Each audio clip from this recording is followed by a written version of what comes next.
Was watching the Nuggets versus the Golden State Warriors. I believe the game was last Sunday night, and Nikola Jokic put up an insane stat line. Excuse me. He had over 16 assists, 15 plus boards, 20 plus points. It was just absolutely insane. And on Monday, as I was preparing for Brandon's World and what I'm going to do for my podcast over the course of the week, I had thought of something that I wanted to say for this show because I wanted to have this debate with you. So, Josh, in sports, I think hockey would be sort of the one exception because of the salary cap rules in that sport. And there's obviously a ton of teams every year that can win the Stanley Cup final. But in sports, we almost always have dynasties. In football, we've gone from the New England dynasty to the Kansas City dynasty, essentially. In baseball, we went from the Yankee dynasty, then there was a little break. Then I would say the Giants had their run when they won the 3 World Series in 5 years. And now I think over the last, 7, 8 years, we've been in the Houston Astros dynasty, where whether they've won championships or not, they've been in the ALCS 8 straight years. In basketball, it is the easiest sport, I believe, out of the major 4 to win the title. And we've seen dynasties left and right from way back in the day to current dynasties. And obviously Golden State has had their run. Now they did extend the dynasty a little bit by winning the 2022 NBA Finals, but it does feel like that dynasty is coming to an end. So now, in my opinion, you have to look at the next dynasty. And when you look at this Denver Nuggets team, the 2 leaders of this team, Nikola Jokic and Jamal Murray, they're very young players. They are locked in for years to come. They have, I would say, a good bench, not a great bench, but a good enough bench that with depth and good pieces, they can certainly win the championship again this year. And when you look at Nikola Jokic, I don't know, and I was critical of Jokic before last postseason because I never seen him win anything before. And in the NBA, we need to see guys break through before we anoint them, in my opinion, as the best players in the world. So now that Nikola Jokic has broken through and he's put up monster numbers again this season, and he's the favorite to win another MVP, which would be his 3rd MVP award. If Denver goes on and wins the title this year, because let's face it, there's not a lot of teams in the West that match up with him.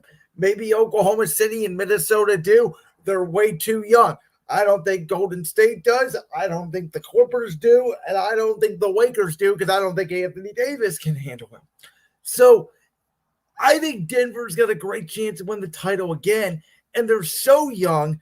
Jokic is so dominant. Jamal Murray is arguably the best player in NBA history that's never made an all-star team.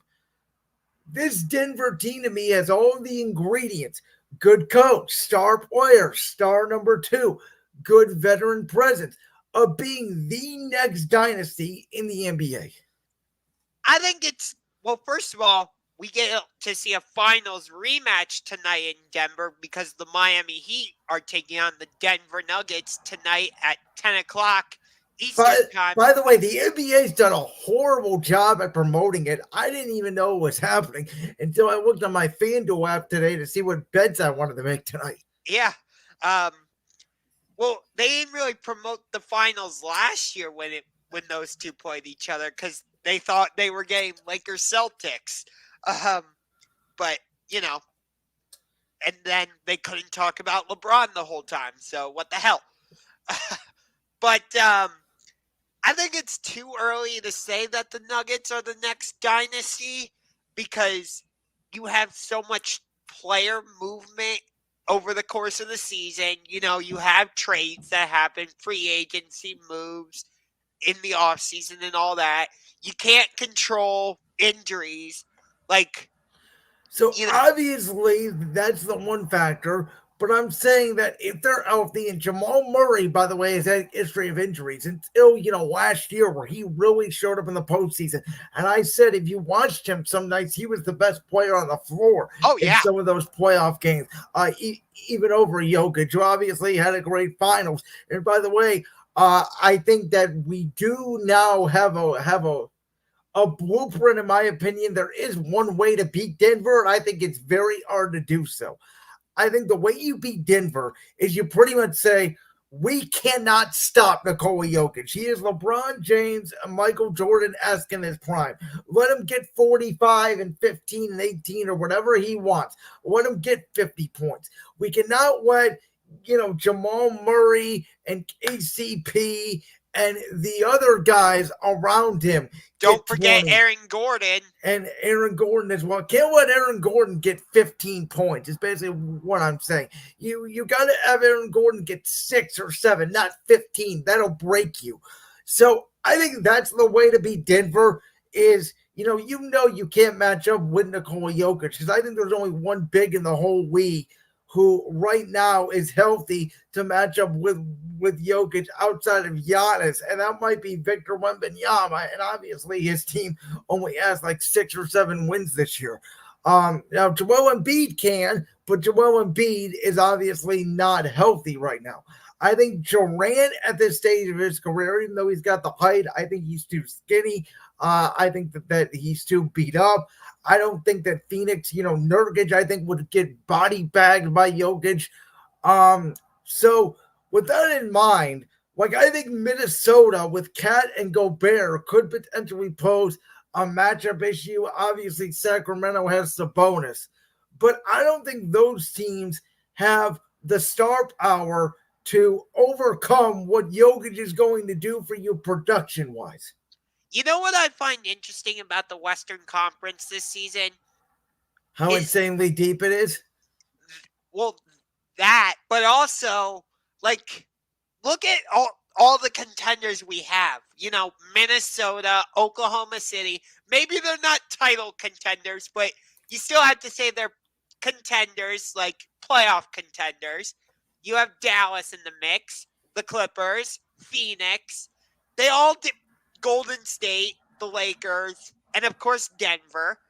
They all play different styles. They Minnesota, do, but most of those teams, outside of a couple that you named, obviously Minnesota's got some big presence, but Golden State, the Clippers, Phoenix, those are mostly small teams with not a lot of bigs. That right? while they're good, that's while exactly they're what good I'm teams, saying. well, yes, but while they're good teams, what I'm saying is if those teams draw Denver, I think it's a 5-game series. I don't think Golden State matches up well with Denver at all, as great as they are. I think Golden State, if Denver were to somehow lose, I think Golden State can win the title. That's how good I think they are, but I think it's all about matchups. Right. And that's exactly what I'm saying is some teams like to play with size, like a Minnesota, for example, whereas other teams try to play small ball, like a Clippers, for example. Oklahoma City, I think, uses a little more small ball, even though they have Chet Holmgren. I get it, which he's not a rookie, so he should not be in the Rookie of the Year discussion. Well, technically, according to the NBA, if you did not play a game during your rookie season, and this is true in the NFL, by the way, as well, you are technically a rookie for the first game you play.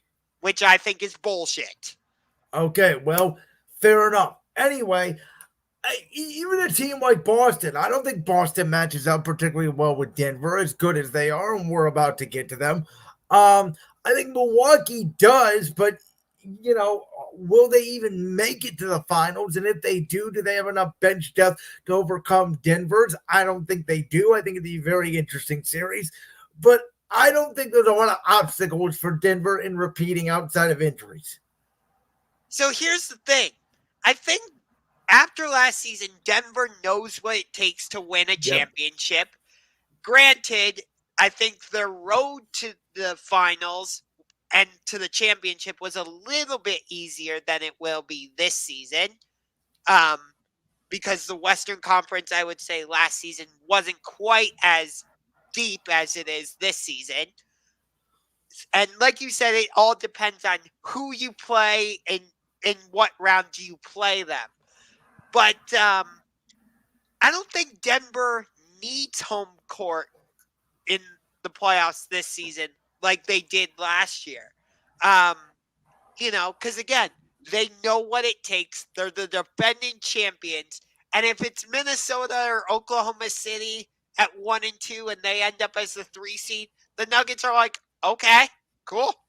What do we have to do? Go into Minnesota? Yeah, we've done that before. We have to go into Oklahoma City? Cool. We've done that. I don't think they'll be, intimidated or anything. Do you kind of get what I'm saying? Yes, I do.